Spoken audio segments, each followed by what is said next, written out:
여러분 안녕하세요. 대한민국 영어 감잡기 프로젝트를 추진하고 있는 너쉬영의 유인녀입니다.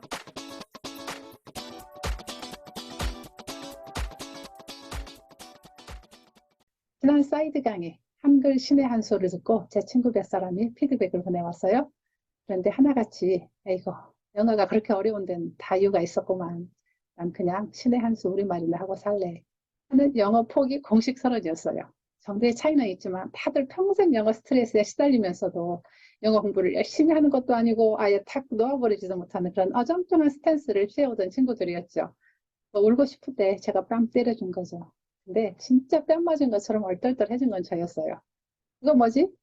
영어 공부를 열심히 하자고 강의를 하는 거니까 수업을 들은 후에 와, 영어 공부 진짜 열심히 해야 되겠다. 뭐 이런 말이 나와야 저도 힘도 나고 하는 거 아니겠어요?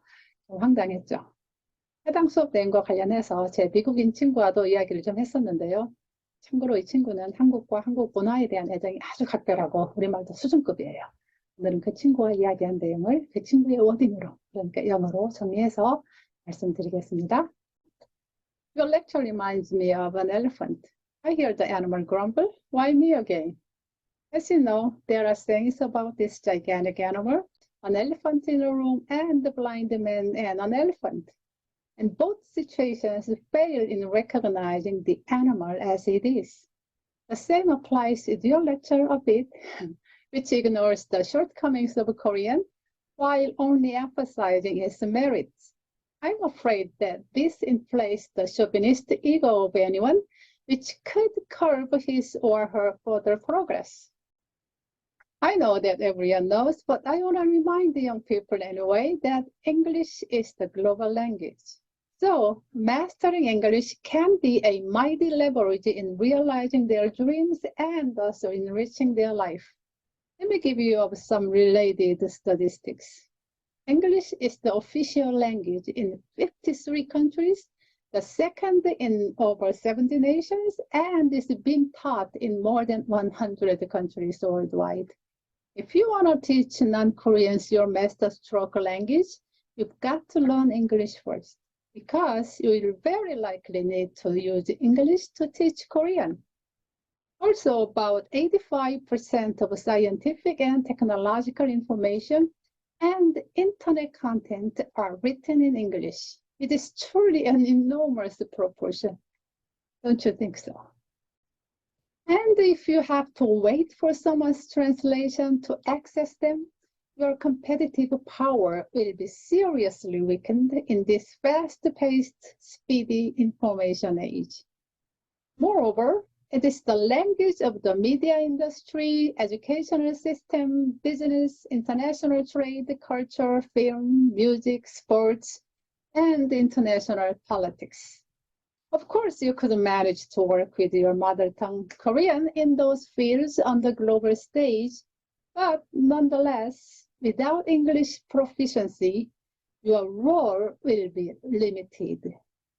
Many say that learning Chinese is the major trend today, but this means that the second most important language after English is not French or Japanese like old days, but Chinese nowadays. And this status of English as a global language will continue in the future, at least during your lifetime. Thus, mastering English is one of the most powerful factors for your success in this global age. And it will be to their own benefit to do it at the earliest age possible. In regards to your argument about the Korean language being a masterstroke with its systematic and logical aspects, it is true at the beginning of learning it. But to find its treacherous nature, you don't need to wait too long. Today, I'll tell you about 3 of them out of many. First, it's the verb ending that drives us non-Koreans crazy. Of course, every language has its verb conjugation based on tense and subject-verb rules. But the Korean language has numerous verbal endings with the same rules. For example, see, in English, the one word did takes care of everyone's diction. no single variation. This is a major reason why English became the most dominant lingua franca. But as you see in Korean, you can easily come up with so many custom-made endings. And this can become worse if you include those non-grammatical ones and the dialects prevailing on SNS. One interesting thing is that these verb endings can quite accurately reveal the speaker's gender, age, character, social status, birth reason, education, emotional state, and whom you are talking to. It's a real headache. You Koreans may not realize this, but it is true for us non-Koreans. Second, family appellations. That's the reason I almost wanted to give up on learning Korean. The list can easily extend dozens long, whereas in English, you can pretty much take care of every relative with a few words. Uncle, aunt, cousin, and niece. The rest, you just call them by their names. That's why we got names. I heard that even Koreans have a hard time using proper titles for relatives. Third, honorifics are another killer. English is straightforward in this area. Even when talking to a king, you just use formal language, the same courteous one you'd use with anyone. You just add Your Majesty now and then, but in Korean, you should assume that practically every single person you speak to has a legitimate honorific. Considering all the things I've just said, the best analogy to Korean I can think of is bibimbap. One can experience 3 phases with this dish. First, you will love its look. It is beautiful when you first look at it. The arrangement of its many different ingredients on top of this steamed rice is an art form. But the next moment, you've got to destroy this beauty by mixing it up. And so many soft-hearted art lovers are reluctant to mix the food.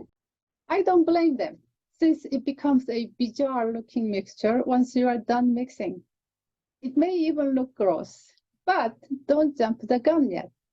Let's talk after you taste it. By the time you finish the entire bowl, you will be perspiring and utter. Wow, it's the culmination of umami-rich, wholesome Korean cuisine. It stimulates a kind of euphoric sensation.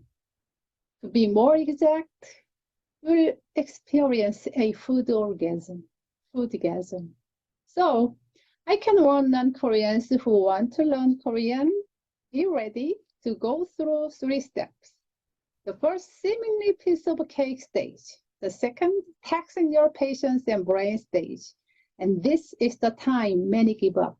And lastly, earning a pass for the Heaven's Gate stage. And I'm telling you, never give up at the second stage. All the goodies are waiting for you on the other side of the gate. Gibberish of an elephant eating bibimbap? I didn't mean it, and I hope I didn't. Thank you. Thank you for watching. I'll see you in the next video.